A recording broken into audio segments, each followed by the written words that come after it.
तो इलेक्ट्रोस्टैटिक्स में अब तक हमने जो प्रीवियस लेक्चर्स हुए हैं उसमें इलेक्ट्रिक पोटेंशियल के बारे में स्टडी कर लिया कि व्हाट इज़ इलेक्ट्रिक पोटेंशियल। फिर उसके बाद में पोटेंशियल डिफरेंस क्या होता है ये हमने देख लिया, और उसके बाद में हमने पोटेंशियल एनर्जी के बारे में स्टडी कर लिया। इलेक्ट्रोस्टैटिक पोटेंशियल एनर्जी के बारे में हमने स्टडी कर लिया है। इसमें ये सारे जो भी यहाँ पे डेफिनेशंस और जो ये लेक्चर्स लिए गए थे, अब वो लेक्चर्स बड़े क्रिटिकल होते हैं क्योंकि इलेक्ट्रिक फील्ड तक तो हमें समझ में आया था, लेकिन इलेक्ट्रिक पोटेंशियल से थोड़ा थोड़ा यहाँ पे कम समझ में आता है। तो उनको हमें बढ़िया से रिवाइज कर लेना चाहिए और एक एक चीज़ का मतलब समझ लेना चाहिए कि what do we mean by potential, what do we mean by potential difference, और इलेक्ट्रोस्टैटिक पोटेंशियल एनर्जी क्या होती है। ये सब भी आपस में कहीं ना कहीं लिंक है यहाँ पर ये, और एक एक करके हम इसमें आगे बढ़ते गए और यहाँ तक पहुँच गए। जो लास्ट क्लास में हमने इलेक्ट्रोस्टैटिक पोटेंशियल एनर्जी देखा था, तो उसमें हमने कई सारे कंक्लूजन, फार्मूले, क्वेश्चंस भी किए थे वहाँ पे, और उन्हीं पे बेस्ड अब यहाँ पर हम प्रॉब्लम्स लेने वाले हैं। तो ये जो प्रॉब्लम्स हम यहाँ पे ले रहे हैं अपने आप में कुछ बेसिक टाइप की प्रॉब्लम्स होंगी यहाँ पर, जिसमें हम इन कंसेप्ट को अप्लाई करेंगे जो अब तक हमने यहाँ पर इसमें सीख रखा है। जो कंसेप्ट हमने पहले डेवलप किए थे वो कंसेप्ट कुछ इस तरीके के थे कि जब भी हम किसी सिस्टम को असेंबल करते हैं या सिस्टम में कुछ भी कॉन्फ़िगरेशन में चेंजेस लेकर के आते हैं, तो उन चेंजेस को करने में सिस्टम की पोटेंशियल एनर्जी चेंज हो जाती है। और अगर हम उन प्रोसेस को स्लो कर रहे हैं, यहाँ पर अगर कोई एक्सटर्नल एजेंट है जो कि उन प्रोसेस को स्लो परफॉर्म कर रहा है, तो फिर हम बोलते हैं कि जो work done by external agent है वो क्या हो जाता है, डेल्टा यू।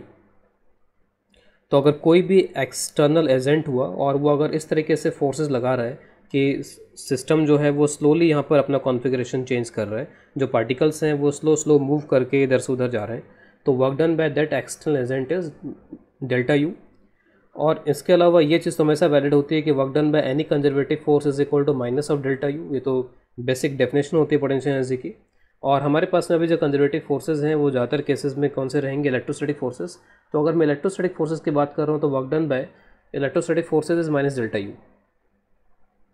तो ये जो रिलेशन है, ये रिलेशन तो तब हुआ था जब यहाँ पर डेल्टा के जीरो था, स्लोली मूवमेंट था यहाँ पे। लेकिन ये रिलेशंस तो हमेशा वैलिड होते हैं कि कोई भी कंजर्वेटिव फोर्स का जो वर्क डन होता है वो माइनस डेल्टा यू के बराबर होता है। Work done by electrostatic forces minus delta U electrostatic. अगर आप वर्क डन बाय ग्रेविटी लिखोगे तो work done by gravity is minus delta U gravitational potential energy. अगर आप वर्क डन बाय स्प्रिंग लिखोगे कोई भी कंजर्वेटिव फोर्स, तो कंजर्वेटिव के हमारे पास में 3 एग्जांपल्स हैं, minus delta U spring potential energy.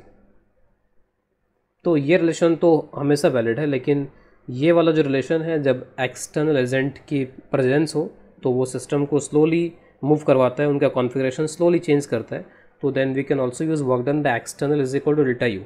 अगर मान लीजिए कि स्लोली नहीं है, यहाँ पे अगर कुछ फास्ट रेट पे हो रहा है या कुछ काइनेटिक एनर्जी में कुछ ठीक ठाक से अगर चेंजेस आ रहे हैं, तो फिर उस केस में हम यहाँ पर अब जनरल फॉर्मेट की तरफ जा सकते हैं कि वर्क डन बाय एक्सटर्नल फिर हो जाता है डेल्टा यू प्लस डेल्टा के, अगर डेल्टा के भी वहाँ पर हो। तो एक तरीके से आप बोल सकते हो कि डेल्टा के को जीरो रख करके हम एक्सटर्नल एजेंट का मिनिमम वर्क कैलकुलेट कर लेते हैं कि मिनिमम से मिनिमम उसको कितना वर्क करना पड़ रहा है। लेकिन अगर वो पोटेंशियल एनर्जी भी चेंज करेगा तो फिर उसका वर्क कुछ और एक्स्ट्रा होगा यहाँ पर।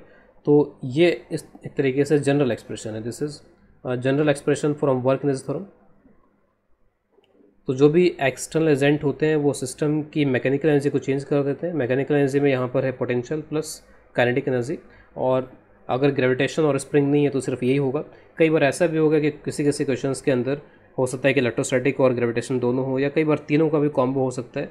तो जो भी होगा वो हमें यहाँ पर लिखना होगा, और ये सारे रिलेशंस हम यहाँ पर उनमें यूज़ करेंगे।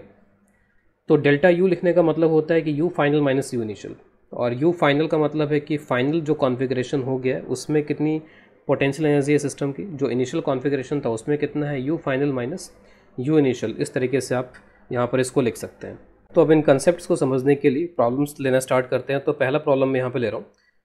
इसमें 2 चार्जेस हैं जो कि इनिशियली r1 डिस्टेंस पे थे, और हमें वर्क डन कैलकुलेट करना है, फाइंड द वर्क डन। जब भी ऐसा लैंग्वेज में लिखा जाए तो इसका मतलब है कि कोई एक्सटर्नल एजेंट है जो कि यहाँ पर ये हमारे लिए काम कर रहा है, और वो कितना वर्क करेगा इस सेपरेशन को r1 से r2 में चेंज करने में।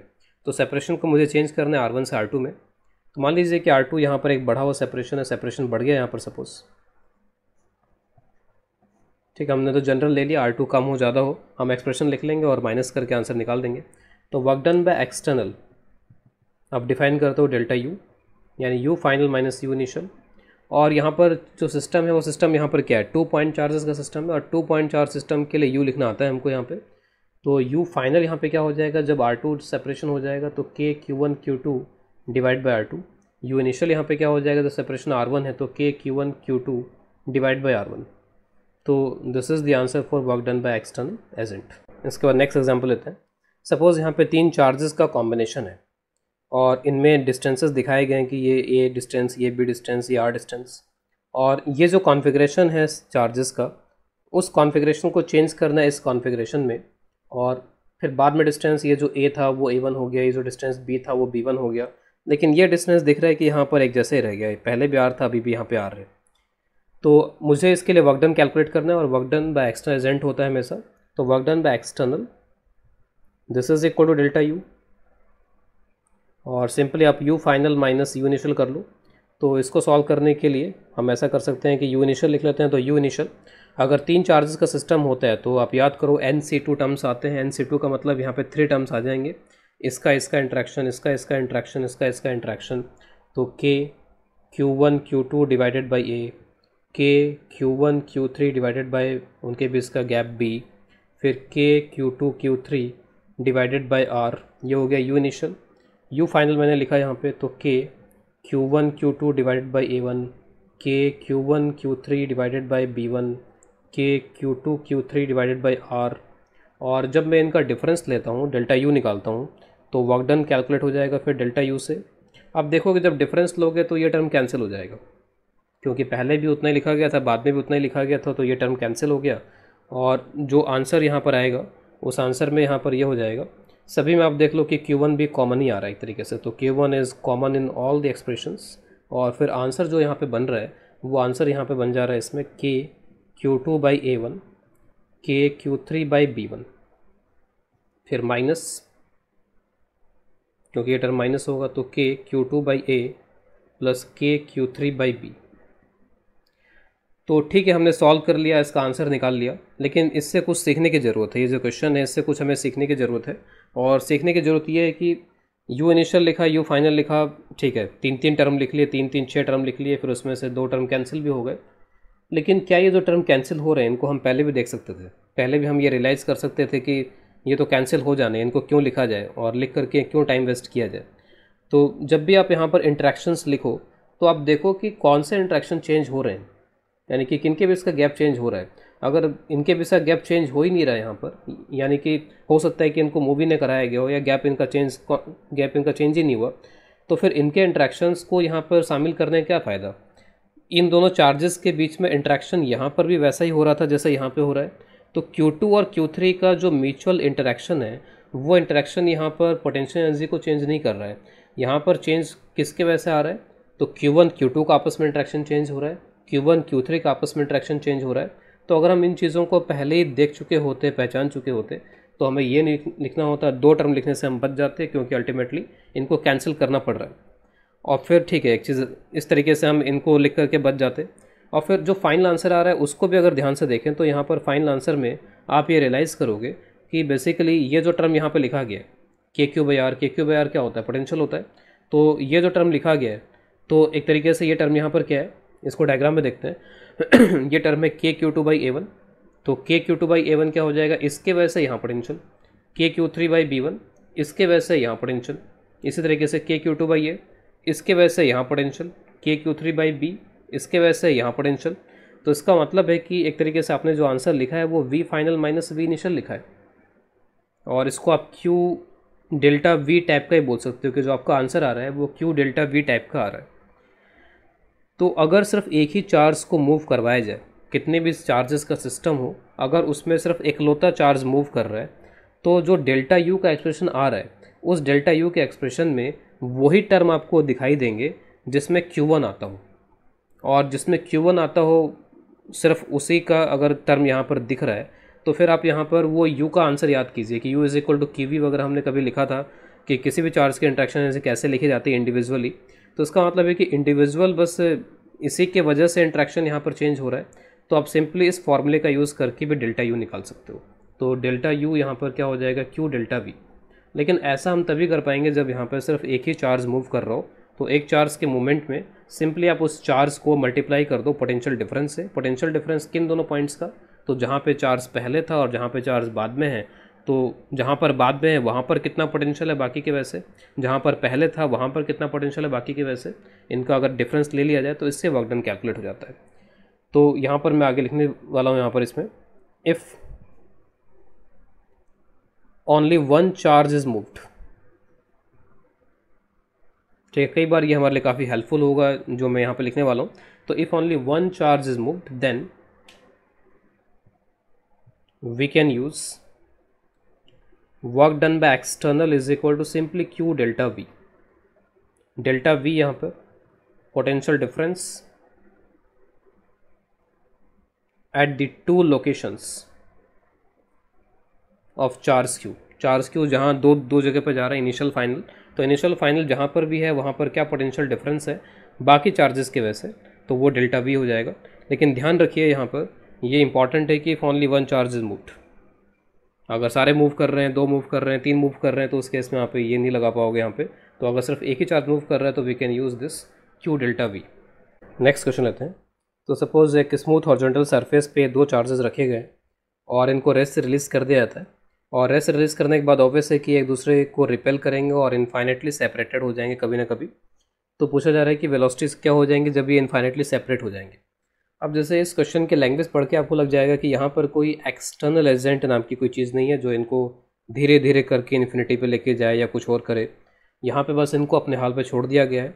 तो ये ऑब्वियस है कि वेलोसिटी गेन करेंगे, इनकी वेलोसिटी सिग्निफिकेंट हो जाएंगे यहाँ पे। तो यहाँ पर अब से वर्क डन बाय एक्सटर्नल और ये सब पूछ भी नहीं सकते क्योंकि वो है ही नहीं यहाँ पर। तो यहाँ पर सॉल्व करने के लिए जैसे हम लोग ग्रेविटेशन वगैरह में क्या करते थे कि किसी बॉडी को कहीं से ड्रॉप किया तो वहाँ पहुँच गया तो वेलोसिटी क्या हो जाएगी, तो सिंपली हम लोग एनर्जी कंजर्वेशन यूज़ किया करते थे कि एक एनर्जी लॉस होते जा रही है, दूसरी एनर्जी में गेन होता जा रहा है यहाँ पे। तो वैसे एग्जैक्टली यहाँ पर होगा, तो we can use conservation of energy,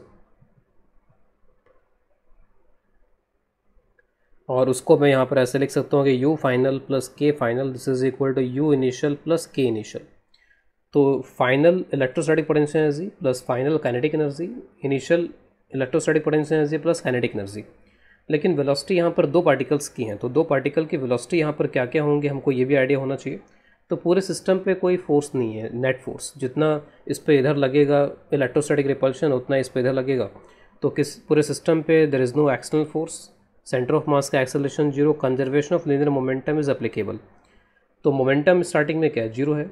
तो अगर ये इधर मूव करता है, ये इधर मूव करता है, दोनों के मासेस मैंने बराबर दे दिए हैं इसमें। तो अगर ये v1 से मूव कर रहा है और ये सपोज v2 से, तो मोमेंटम क्योंकि जीरो था तो अभी भी जीरो रहना चाहिए, तो mv1 माइनस mv2। तो v1 is equal to v2 is equal to v लिया जा सकता है। तो किसी भी मोमेंट पे दोनों की स्पीड्स बराबर होंगी, वेलोसिटीज़ अपोजिट होंगी यहाँ पर, तो उसका हम यूज़ कर लेंगे इसको सॉल्व करने के लिए। u फाइनल तब लिखना है जब यहाँ पर इनफाइनाइट सेपरेशन हो गया। जब इनफाइनाइट सेपरेशन हो गया है फिर तो कोई इलेक्ट्रोस्टैटिक पोटेंशियल एनर्जी होगी नहीं यहाँ पर। हमारा रेफरेंस भी वही होता है कि जब चार्जेस के बीच में गैप इनफाइनाइट हो तो हम जीरो मान के चलते हैं, तो दिस इज जीरो। के फाइनल, तो के फाइनल इज दोनों का मास वही, दोनों की वेलोसिटी वही, तो twice half mv square. You initial words जब ये यहाँ पे इस तरीके से थे तो के q1 q2 बाई आर, और के इनिशियल कुछ था नहीं यहाँ पे तो ये कैंसिल हो गया, और यहाँ से आप v का आंसर निकाल लो, K q1 q2 divided by m into R under root. तो यही दोनों की स्पीड्स हो जाएंगी। Next question. तो इस क्वेश्चन के अंदर we have three charges q1 q2 and q3। इसमें q3 को इस सर्कुलर पाथ के लोग मूव कराया गया और यहाँ पे लाके रख दिया गया, और इस प्रोसेस में कितना वर्क किया गया ये पूछा जा रहा है। तो अगेन आप देखो कि q1 q2 का कोई मोमेंट यहाँ पर नहीं है, तो q1 q2 की वजह से जो इंट्रैक्शन एनर्जी है वो चेंज होगी नहीं यहाँ पे। तो इनके बीच के इंट्रैक्शन एनर्जी लिखने का फायदा हमें यहाँ पर नहीं है। Work done by external simply delta U. तो यहाँ पर q1 q2 के बीच का मैं लिख नहीं रहा हूँ, यहाँ पर सिर्फ मैं ध्यान किस पे दे रहा हूँ, q3 पे, क्योंकि q3 का मोमेंट चेंज हो रहा है और जिस टर्म में q3 आता होगा उसी के चेंज होने के चांसेस हैं। तो देखते हैं यहाँ पे, तो q1 और q3 का अगर देखें तो डिस्टेंस 4 आ रहा है यहाँ पर, और फाइनली यहाँ पर जो q3 है वो यहाँ कहीं पे आता है। तो q1 और q3 के बीच का अगर आप डिस्टेंस फाइनली भी देखो तो फाइनली 4 आ रही है। तो हमें q1 q3 का भी लिखने से एक तरीके से मुक्ति मिल गई इसमें कि q1 q3 का अगर मैं पहले भी लिखता तो k q1 q3 divide by 4 आ रहा था। अगर मैं बाद में भी लिखूंगा तो k q1 q3 divide by 4 आ रहा आएगा। भले ही पोजीशन चेंज किया इसने लेकिन डिस्टेंस चेंज हुआ नहीं। तो फाइनल इनिशियल का मामला सेम रह गया q1 q3 का। q1 q2 में तो आपस में कोई मूवमेंट है ही नहीं यहाँ पे, ये फिक्स रखे गए एक तरीके से। तो इनके बीच में भी जो इंट्रैक्शन था वो इनिशियल भी उतना ही फाइनल भी उतना ही, तो वो कैंसिल हो जाएगा जब मैं यहाँ पर डेल्टा यू लिखूँगा। तो डेल्टा यू में हो सकता है कि बस इंपॉर्टेंट Q2 और Q3 का हो। तो Q2 और Q3 के बीच में स्टार्टिंग में गैप कितना था, तो ये 3R है और ये 4R है, तो ये हो जाएगा 5R, स्क्वायर करके ऐड कर देंगे। और इनके बीच में अब यहाँ पर गैप कितना है, तो ये गैप ये 4R और ये 3R है, तो ये गैप हो जाएगा R। तो Q2 और Q3 के बीच का गैप यहाँ चेंज हो रहा है, और यही डेल्टा यू में एक तरीके से अपनी वैल्यू एक तरीके से यहाँ पर एक तरीके से इसकी जो वैल्यू आएगी डेल्टा यू की वो Q2 और Q3 की वजह से ही आ पाएगी सिर्फ। तो यू फाइनली एक तरीके से कितना आ रहा है, तो K Q2 Q3 फाइनली इनके बीच का जो गैप है वो R है। यू इनिशियल कितना आ रहा है यहाँ पे, तो K Q2 Q3 divide by 5R। तो 1 minus 1/5 this will B 4/5, 4/5 K Q2 Q3 divided by R। इसमें कोई ये भी सोच सकता है कि सिर्फ एक ही चार्ज को मूव कराया गया, अगर एक ही चार्ज को मूव कराया गया तो we can also think of Q delta V। Q यहाँ पे एक तरीके से हमारे लिए Q3 हो जाएगा। तो आप इसके वैसे यहाँ पोटेंशियल लिख दो, तो दोनों की वैसे पोटेंशियल लिखेंगे तो स्टार्टिंग में कितना लिखना पड़ेगा, K Q1/4R, और इसके वैसे कितना लिखना पड़ेगा, K Q2/5R। फाइनली जब मैं लिखूंगा तो इसके वैसे यहाँ पोटेंशियल कितना लिखूंगा, K Q1/4R, और इसके वैसे कितना लिखूंगा, K Q2/R। अब अगेन आप देखोगे K Q1/4R वाला टर्म कैंसिल हो जाएगा और फाइनल आंसर में Q1 यहाँ पर आएगा ही नहीं। तो ये हो गया इसका फाइनल आंसर। नेक्स्ट क्वेश्चन लेते हैं। तो 3 चार्जेस हैं जो कि इक्विलेटरल ट्राइंगल पर रखे गए हैं। Find work done to move the charges at infinite separation. तो अगेन वर्क डन की बात आ रही है, इसका मतलब है कि कोई एक्सटर्नल एजेंट है जो इनको स्लोली मूव करवा रहा है। तो सपोज इसको ऐसे मूव करवा रहा होगा, कुछ ऐसे मूव करवा रहा है, कुछ ऐसे मूव करवा रहा है, और अल्टीमेटली इनके बीच का सेपरेशन बढ़ते बढ़ते यहाँ पर इनफाइनाइट हो जाएगा। तो बस आपको करना इतना ही है कि work done by external is equal delta U. अब अगर एक से ज़्यादा चार्ज मूव कर रहे हो तो आप Q डेल्टा V और ये सब के चक्कर में नहीं पड़ो, सिर्फली आप डेल्टा यू लिखो। तो U final minus U initial. अब U फाइनल तो क्या हो जाएगा, जब चार्जेस के बीच में सेपरेशन इनफाइनाइट हो गया फाइनली, तो U फाइनल इज 0 और U इनिशियल। तो जैसे इन दोनों का अगर आप लिखोगे तो KQ²/R, इन दोनों का भी लिखोगे तो KQ²/R, इन दोनों का लिखोगे तो KQ²/R। तो 3 टर्म बनेंगे और तीनों टर्म बिल्कुल एक जैसे होंगे, तो थ्राइस KQ²/R। तो जो फाइनल आंसर आ जाएगा -3 KQ²/R, ये आंसर होगा। अब कई बार हम ये भी सोच सकते हैं कि माइनस में आंसर क्यों आ रहा है, यहाँ पर माइनस आ रहा है, प्लस आ रहा है, क्यों हो रहा है इस तरीके का। तो देखिए यहाँ पर ये जो भी इसका मूवमेंट कराया जाएगा, इन दोनों चार्जेस के इलेक्ट्रिक फील्ड के अगेंस्ट कराना पड़ेगा, और इन दोनों चार्जेस का जो इलेक्ट्रिक फील्ड या फोर्स आएगा इसके ऊपर वो ऐसा आएगा, F इलेक्ट्रिक इस पर ऐसे आएगा। तो जो एक्सटर्नल एजेंट होगा ऐसे फोर्स लगाएगा इसके ऊपर, F एक्सटर्नल। तो जा उधर की तरफ रहा है लेकिन फोर्स इधर की तरफ लग रहा है, तो जो वर्क डन है वो कैसा आता जाएगा, नेगेटिव।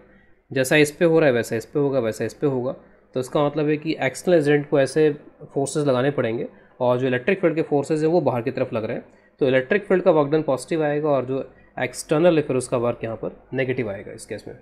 एक ऐसा क्वेश्चन और ले रहे हैं इसमें। तो ये 3 चार्जेस हैं जो कि इक्विलेटरल ट्राइंगल के वर्टेक्स पर हैं और स्मूथ हॉरिजॉन्टल सरफेस पे हैं। इनको जस्ट छोड़ दिया गया, रिलीज़ कर दिया गया फ्रॉम रेस्ट। और जब रिलीज़ कर दिया गया तो जैसे अभी हमने प्रीवियस प्रॉब्लम में डिस्कस किया था कि इस पर जो इलेक्ट्रिक फोर्स लगता है वो ऐसे लगता है, सब पे ऐसे लगेगा यहाँ पर इस तरीके से। तो अल्टीमेटली रिपल्शन की वजह से इनफाइनाइट सेपरेशन, लार्ज सेपरेशन में पहुँच जाएंगे, और जब ये लार्ज सेपरेशन में पहुँच जाएंगे तो फिर इनकी स्पीड्स क्या हो जाएंगी, वेलोसिटीज़ क्या हो जाएंगी, ये बताना है। तो हाईली सिमेट्रिक है यहाँ पर सब कुछ। तो ये बिल्कुल इस तरीके से इस लाइन पे मूव करता जाएगा, ये इस लाइन पे मूव करता जाएगा, ये इस लाइन पे मूव करता जाएगा। किसी भी टाइम पे अगर मैं इनको ज्वाइन करता हूँ तो हमेशा एक इक्विलेटरल ट्राइंगल इनसे फॉर्म भी होता जाएगा। लेकिन हमें तो तब कैलकुलेट करना है जब ये इनफाइनाइट सेपरेशन पे पहुँच जाते हैं। तो बाई सिमेट्री हम बोल सकते हैं कि तीनों की जो स्पीड है किसी भी टाइम पे बराबर ही रहेगी, अलग नहीं होगी, ठीक है, क्योंकि तीनों बिल्कुल एक जैसे हैं, चार्ज, मास, सब कुछ बिल्कुल एक जैसा है। तो वेलोसिटी तीनों की बराबर रहेगी यहाँ पर। तो बस यहाँ पर अब U final plus K final this is equal to U initial plus K initial. U final जब इनफाइनाइट सेपरेशन पे है तो 0, और 3 टाइम्स हाफ mv², क्योंकि तीनों की काइनेटिक एनर्जी बिल्कुल एक जैसी होगी। U इनिशियल तो 3 टाइम्स KQ²/R, सभी के लिए KQ²/R आएगा, 3 टाइम्स कर दिया उसका, और K इनिशियल बस 0। तो यहाँ से आप देख सकते हो 3 कैंसिल हो जाएगा। जो वेलोसिटी का यहाँ पर आंसर आएगा उसके लिए V, ये सबको उधर आप उधर ले जाओ, तो ट्वाइस KQ²/m×R, और this will be under root. तो सभी की जो स्पीड्स होंगी वो इसके बराबर होंगी। तो अगेन एक क्वेश्चन ले रहे हैं। इसमें सपोज ये 2 रिंग्स हैं और इन दोनों रिंग्स को फिक्स रखा गया है, ऐसा कोई मूवमेंट नहीं है। चार्जेस Q1 Q2 हैं। इसमें यहाँ पर एक चार्ज है जो कि पॉइंट चार्ज है, और ये पहले A के सेंटर पे था, अब ये A के सेंटर से B के सेंटर पे लाया जाता है। तो इसमें कितना वर्क डन करना पड़ेगा ये निकालना है। तो अगेन यहाँ पर work done by external is delta U, और डेल्टा यू में जो रोल होगा वो सिर्फ इस स्मॉल q का होगा, क्योंकि यही मूव कर रहा है यहाँ पे सिर्फ। तो आप इसको Q डेल्टा V लिख सकते हो सिंपली यहाँ पर। तो जब ये यहाँ पे था तब कितना पोटेंशियल था आप ये लिख दो और जब ये यहाँ पे है तब कितना पोटेंशियल होगा ये लिख दो, यानी कि V initial and V final. तो जब चार्ज यहाँ पर है तो इस पर्टिकुलर पॉइंट पे बाकी की वजह से क्या पोटेंशियल है, तो बाकी कौन है यहाँ पर, रिंग और ये रिंग। तो इस रिंग की वजह से सेंटर पे कितना पोटेंशियल आएगा, तो KQ1 डिवाइड बाई R। ये सारे फॉर्मूलेज याद होने चाहिए तभी आप लिख पाओगे इनको। इसकी वजह से ये वाला जो पॉइंट है वो एक्सिस पर है, और एक्सिस पे निकालने का तरीका, तो इसके पेरिफेरी से आप डिस्टेंस देख लो कितना होगा इसका। तो ये डिस्टेंस हो जाता है R² प्लस √3R² वगैरह कर लेंगे, तो KQ2 इसकी वजह से पोटेंशियल, तो R² और √3R का स्क्वायर करेंगे तो नीचे आ जाएगा 2R। तो इनिशियल पोटेंशियल इस KQ1 by R, KQ2 by 2R। जब चार्ज यहाँ पहुँच जाता है तो यहाँ पर बाकी की वजह से कितना पोटेंशियल है, तो V फाइनल आप देख सकते हो जस्ट अदला बदली हो गई है। तो अब इसके वजह से हो जाएगा KQ1 बाय 2R, और उसके वजह से हो जाएगा इसके सेंटर पे है तो KQ2 बाई R। बस इन दोनों का डिफरेंस मल्टीप्लाइड बाई Q, तो this is work done by external. तो Q और इनका डिफरेंस ले लेते हैं, तो डिफरेंस में V final minus V initial करना है, तो ये ज़्यादा दिख रहा है मेरे को, तो KQ2 1 है, 1/2 माइनस करना है तो 1/2 आ जाएगा, फिर यहाँ पे माइनस KQ1 बाई 2R। कुछ कॉमन वगैरह ले सकते हैं इसमें, तो KQ by 2R, Q2 minus Q1, कुछ इस तरीके का आंसर आ रहा है। और ये आंसर बता रहा है कि अगर चार्जेस बराबर होते दोनों रिंग पे तो उस केस में आंसर 0 आता। अगर चार्जेस बराबर होते तो उस केस में क्या हो जाता है यहाँ पर इसमें, तो चार्जेस अगर बराबर होते तो जब ये यहाँ पे था तब भी वही कॉन्फ़िगरेशन माना जाएगा, और जब ये यहाँ पर होगा तब भी वही कॉन्फ़िगरेशन माना जाएगा, क्योंकि दोनों रिंग बिल्कुल आइडेंटिकल हो जाएंगी। तो उस केस में कॉन्फ़िगरेशन पहले भी वही बाद में भी वही, तो कॉन्फ़िगरेशन में इफेक्टिवली कोई चेंज आया नहीं, तो वर्क डन फिर उसका 0 हो जाएगा। तो इसके बाद एक और प्रॉब्लम ले रहे हैं आगे। तो यहाँ पर एक चार्ज जो कि फिक्स करके रखा गया है, और एक चार्ज को बहुत दूर से इस चार्ज की तरफ वेलोसिटी देके छोड़ी जाती है, और उसके बाद में पूछा जा रहा है कि what is the minimum separation. Starting में सेपरेशन बहुत ज़्यादा है, बाद में मिनिमम सेपरेशन इसके बीच में क्या रहेगा, उसी का दूसरा नाम है क्लोजेस्ट डिस्टेंस ऑफ अप्रोच। यानी होगा यहाँ पर ये कि जैसे जैसे इधर आता जाएगा तो इस पर रिपल्सिव फोर्स लगना स्टार्ट हो जाएगा। उस रिपल्सिव फोर्स की वजह से यहाँ पर ये रिटार्ड करेगा, और रिटार्ड करके कभी ना कभी मान लीजिए यहाँ जाकर रुक जाएगा। तो यहाँ जाके रुक जाएगा तो ये डिस्टेंस एक तरीके से इनके बीच का मिनिमम डिस्टेंस हो जाएगा, क्योंकि इसके बाद में ये वापस इधर की तरफ लौट जाएगा। तो हमें ये मिनिमम डिस्टेंस कैलकुलेट करना है, और उस टाइम पे क्या हो जाएगा, इसकी वेलोसिटी 0 हो जाएगी, ये कहीं जाएगा नहीं, ये फिक्स रखा हुआ है यहाँ पर। तो सिंपली यहाँ पर हमें कंजर्वेशन ऑफ एनर्जी का यूज़ करना है। We have to use conservation of energy. Energy क्यों कंजर्व्ड है यहाँ पे, क्योंकि कोई भी नॉन कंजर्वेटिव फोर्स है नहीं, स्मूथ सरफेस है, तो there is no non conservative force here. तो U final plus K final this is equal to U initial plus K initial. U final जब ये यहाँ पर आ गया है, आपस में कुछ फाइनाइट सेपरेशन हो गया है, तो KQ by R। K final तो फाइनली यहाँ पर रुक गया है तो 0। U इनिशियल तो जब बहुत सेपरेशन ज़्यादा था तो U 0 था। K initial half mv0²।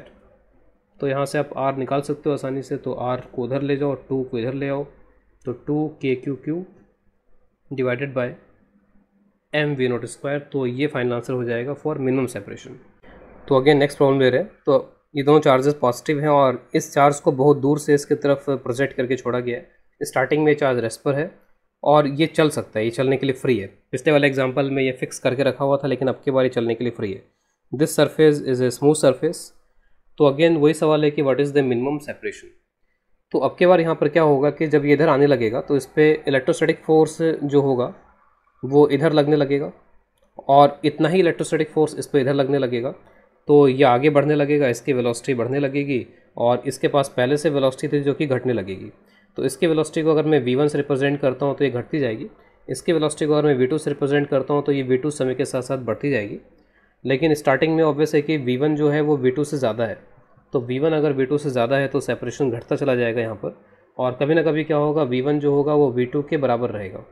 तो जब v1 v2 से ज़्यादा है तो सेपरेशन घट रहा होगा। v1 घटते घटते यहाँ पर एक तरीके से जब v1 v2 के बराबर आया तो सेपरेशन क्या हो जाएगा, मिनिमम। ये बिल्कुल काइनेमेटिक्स में हम लोग जब स्प्रिंग प्रॉब्लम्स करते थे वैसा ही है, स्प्रिंग में मैक्सिमम एक्सटेंशन कंप्रेशन वाला। फिर उसके बाद में क्या होगा कि जो v2 है वो आपका v1 से ज़्यादा हो जाएगा, तो आगे वाला फास्ट हो जाएगा, पीछे वाला स्लो हो जाएगा। अगर आगे वाला फास्ट हो गया तो फिर सेपरेशन वापस से बढ़ने लगेगा यहाँ पर। तो सेपरेशन का घटना, घट के मिनिमम तक आना, और उसके बाद में बढ़ते जाना यहाँ पर, इस तरीके से रहेगा। तो जब सेपरेशन मिनिमम होगा तो वेलोसिटीज़ बराबर हो जाएंगी, ये हमने यहाँ से कंक्लूड इसमें कर लिया है। तो वेलोसिटीज़ विल बिकम इक्वल जब यहाँ पर सेपरेशन मिनिमम होगा। तो जब सेपरेशन मिनिमम है तो उस टाइम पे ये भी v से चल रहा है और ये भी सपोज v से चल रहा है, m1 और यहाँ पर m2, ये v यहाँ पर क्या होगा, उसके लिए आप मोमेंटम कंजर्वेशन लगा सकते हो, क्योंकि जितना फोर्स इस पे इधर लग रहा है उतना इस पे इधर लग रहा है, तो नेट फोर्स इज 0 सिस्टम पे पूरे पे। तो initial momentum is m1u, final momentum is m1 plus m2 into V. आप इससे v निकाल सकते हो m1u divided by m1 plus m2। फिर उसके बाद में आप यहाँ पर अब बस एनर्जी कंजर्वेशन लगा लो, v मोमेंटम कंजर्वेशन आपने लगा ली यहाँ पे, conservation linear momentum, now conservation of energy. तो वही u final plus k final is equal to u initial plus k initial. u final को आप लिख सकते हो यहाँ पे दोनों चार्जेस के लिए k q1 q2 by r, जब r सेपरेशन यहाँ पर, k फाइनल यहाँ पर, तो दोनों के लिए लिखना पड़ेगा, तो half m1 v square half m2 v square, v आप यहाँ से इसमें पुट कर लोगे, u इनिशियल क्योंकि सेपरेशन बहुत ज़्यादा था तो 0 हो जाएगा, और k इनिशियल सिर्फ m1 के पास में था तो हाफ m1 u स्क्वायर। तो इसमें आप v यहाँ से पुट कर लोगे और v पुट करके फिर आप r का आंसर निकाल सकते हो कि r यहाँ पर क्या होगा। लेकिन इसको थोड़ा और भी कम कैलकुलेशन से सॉल्व किया जा सकता है अगर मैं कुछ सेंटर ऑफ मास के टेक्निक वगैरह यूज़ करूँ। तो यहाँ पर अगर आप देखो तो f एक्सटर्नल पूरे सिस्टम पे 0 है, मैं मेथड नंबर 2 यूज़ कर रहा हूँ। f external is 0, acm is 0, vcm जो भी है वो हमेशा कांस्टेंट रहेगा।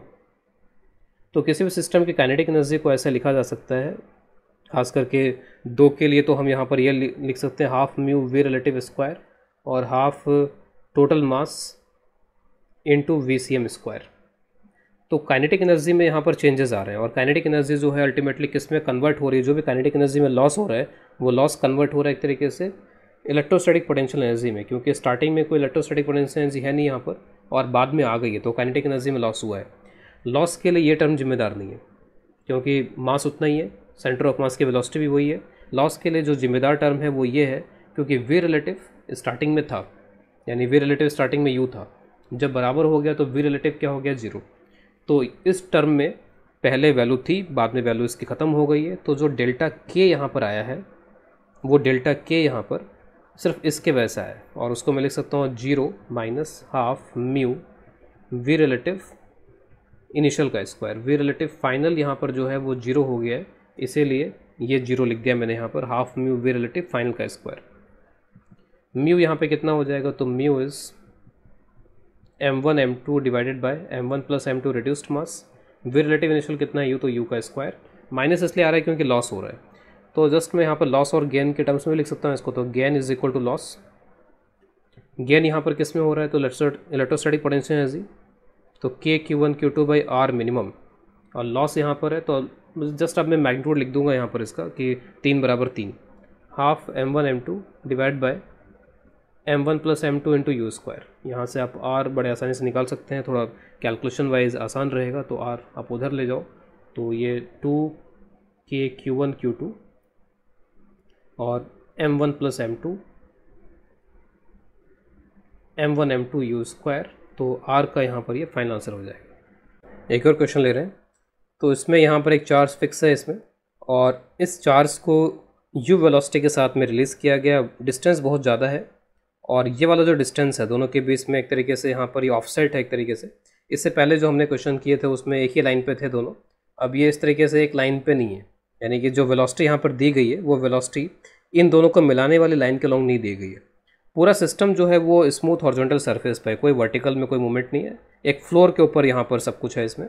तो फ्लोर पे यहाँ पे एक चार्ज है और यहाँ पर एक चार्ज है, और इसको ऐसे छोड़ दिया गया है, यानी कि इसके डायरेक्शन में नहीं छोड़ा गया। हमने अब तक जो क्वेश्चन किया उसमें दोनों को मिलाने वाली लाइन के अलॉन्ग ही चलते थे, लेकिन अब यहाँ पर ये अलग से चल रहा है। तो इनके बीच में मिनिमम सेपरेशन क्या होगा हमको ये बताना है। तो यहाँ पे होता है, यहाँ पर ये है कि ये जो चार्ज है वो धीरे धीरे इसके नज़दीक यहाँ पे आता रहता है, लेकिन इस पर एक रिपल्सिव फोर्स भी लगता रहता है। रिपल्सिव फोर्स उसको उधर भेजने की कोशिश करता है, लेकिन ऑब्वियस है कि ये चार्ज धीरे धीरे पहले नज़दीक आता जाएगा यहाँ पे, और क्योंकि बाहर की तरफ ऐसे फोर्स लग रहा है तो इसका जो ट्रेजेक्ट्री है that will be like this, आगे भी जाएगा और थोड़ा सा उधर की तरफ भी शिफ्ट होगा, तो it will go like this, कुछ ऐसे यहाँ पर ये जाना पसंद करेगा यहाँ पर ये, तो it is going like this. जब भी मैक्सिमम मिनिमम सेपरेशन आता है तो उस टाइम पे वेलोसिटी ऑफ अप्रोच या वेलोसिटी ऑफ सेपरेशन 0 हो जाता है। तो स्टार्टिंग में आप देखो जो वेलोसिटी है, इस वेलोसिटी का एक कंपोनेंट इसके तरफ आएगा, तो जो सेपरेशन को कम कर रहा होगा, धीरे धीरे जो ये कंपोनेंट है वो यहाँ पर कम होता चला जाएगा और आप देखोगे कि जिस टाइम पे मिनिमम सेपरेशन आएगा उस टाइम पे वेलोसिटी और ये जो वेक्टर रेडियल वेक्टर यहाँ पे ये 90 डिग्री एंगल बना रहे होंगे। सेपरेशन या अप्रोच के लिए कौन से वेलोसिटी चाहिए होती है हमको? Along the line joining. तो इनको ज्वाइन करने वाली लाइन के अलोंग उस टाइम पे कोई वेलोसिटी नहीं होगी, यानी कि एक तरीके से वेलोसिटी ऑफ अप्रोच वगैरह यहाँ पे क्या हो जाएगा? ज़ीरो। तो at this particular moment velocity of approach will be zero, लेकिन वेलोसिटी ज़ीरो नहीं होगी, वेलोसिटी कुछ ना कुछ रहेगी यहाँ पर। तो वेलोसिटी को मैं यहाँ पर वी मान लेता हूँ कि उस टाइम पर जो वेलोसिटी है वो यहाँ पर वी रहेगी। तो क्योंकि ये एक लाइन पर जब चल रहे थे तो उसमें बताना आसान होता है कि वेलोसिटी ऑफ अप्रोच या सेपरेशन जब जीरो होता है तो वेलोसिटीज दोनों की बराबर हो जाती हैं, लेकिन किसके अलोंग बराबर होती है? Along the line joining. यहाँ पर भी अलोंग द लाइन ज्वाइनिंग बराबर हो रही है, लेकिन क्योंकि ये तो जीरो पर है तो इसको भी जीरो होना पड़ेगा अलोंग द लाइन ज्वाइनिंग। तो सिर्फ perpendicular to the line joining velocity हो सकती है, अलोंग द लाइन ज्वाइनिंग अभी वेलोसिटी यहाँ पर नहीं आएगी, वी अप्रोच यहाँ पर जीरो हो गया। अब इसको सॉल्व करने के लिए तो ये डिस्टेंस आपका एक तरीके से मिनिमम डिस्टेंस है जो कैलकुलेट करना है। इसमें मोमेंटम कंजर्वेशन अप्लाई कर सकते हैं क्या? तो नहीं कर सकते हैं, क्योंकि ये जो फिक्स चार्ज है तो फिक्स करने के लिए कोई ना कोई फोर्स लग रहा होगा इस पर। तो पूरे सिस्टम पे ये जो फिक्सिंग एजेंट है, यानी हमने कैसे न कैसे करके इसको फिक्स कर रखा होगा, किसी ने पकड़ रखा होगा, हाथ से कुछ कर रखा होगा, तो कोई ना कोई फिक्सिंग एजेंट है और वो अपना कुछ ना कुछ फोर्स लगा रहा होगा। तो उसके फोर्स की वजह से we can not apply conservation of linear momentum. तो ये हमारे हाथ से गया। क्या कंजर्वेशन ऑफ एनर्जी अप्लाई कर सकते हैं? तो बिल्कुल कर सकते हैं, क्योंकि जो फिक्सिंग एजेंट है वो कोई वर्क नहीं कर रहा है, किसी तरीके का नॉन कंजर्वेटिव वर्क यहाँ पर है नहीं। तो there is no non conservative work, तो वी कैन अप्लाई दिस। लेकिन इससे काम नहीं चलेगा क्योंकि हमारे पास में दो वेरिएबल्स हैं आर और वी। तो जो तीसरा यहाँ पर आएगा कंसेप्ट वो है conservation of angular momentum. We can apply this. किसके अबाउट अप्लाई कर सकते हैं? तो आप कभी भी देखो इस पर जो रिपल्सिव फोर्स लग रहा होगा, लेट से ऐसे लग रहा है यहाँ पर, और ये फोर्स हमेशा इस पॉइंट से पास होगा। जब ये यहाँ पर होगा तब भी फोर्स ऐसे लग रहा होगा, यहाँ पे फोर्स का मैग्नीट्यूड डायरेक्शन चेंज होता जाएगा, लेकिन वो हमेशा इसी पॉइंट से पास होगा। तो इस पॉइंट के अबाउट इस फोर्स का टॉर्क जीरो हो जाएगा। अगर टॉर्क जीरो हो जाएगा तो इस पॉइंट के अबाउट आप conservation of angular momentum use कर सकते हैं। तो conservation of angular momentum about Q, ठीक है, इस क्यू के अबाउट आप यहाँ पे कर सकते हो, क्योंकि फोर्स यहीं से पास हो रहा है और इस पॉइंट के अबाउट टॉर्क, इस इलेक्ट्रोस्टैटिक फोर्स का टॉर्क जीरो हो जाएगा। तो ये दो कंसेप्ट के साथ आप यहाँ पे यूज़ कर सकते हो। तो मैं जस्ट इक्वेशन लिख देता हूँ। उन इक्वेशंस थोड़े से मैथमेटिकली थोड़ी सी इक्वेशंस उतनी आसान नहीं होंगी, उनको वैल्यूज़ अगर हमारे पास में रहती हैं तो वैल्यू से थोड़ा आसानी से सॉल्व कर सकते हैं। तो जस्ट मैं इक्वेशंस यहाँ लिख देता हूँ। तो पहली इक्वेशन कंजर्वेशन ऑफ एनर्जी की आप लिख सकते हो U initial plus K initial is equal to U final plus K final. तो क्योंकि बहुत दूर है तो U initial zero, K initial is half M U square, U final तो K Q Q divide by R, K final is तो K अभी है यहाँ पर इसके पास में half M V square. This is equation number 1। Second equation from conservation of angular momentum. तो एंगुलर मोमेंटम कंजर्वेशन लिखने के लिए हमें क्या करना पड़ता है? एंगुलर मोमेंटम की वैल्यू लिखनी पड़ेगी। तो L final is equal to L initial. Finally तो यहाँ पर ये जो वी है वो इस आर वेक्टर के परपेंडिकुलर ही हो गया, तो एम आर क्रॉस वी, तो सिंपली एम आर वी हो जाएगा यहाँ पर। इनिशियल जब लिखेंगे तो परपेंडिकुलर वगैरह तो नहीं है वेलोसिटी यहाँ पे आर वेक्टर के, तो हम यहाँ पे क्या करेंगे कि जो लाइन ऑफ मोशन है इस लाइन ऑफ मोशन पे परपेंडिकुलर ड्रॉप कर देंगे और परपेंडिकुलर डिस्टेंस देख लेंगे जो कि डी दिया हुआ है। तो स्टार्टिंग में कितना हो जाएगा m, और वेलोसिटी है u, और ये परपेंडिकुलर डिस्टेंस है d। तो ये दो इक्वेशंस बन जाएंगे। इन दो इक्वेशन से we can find this r which is r minimum here.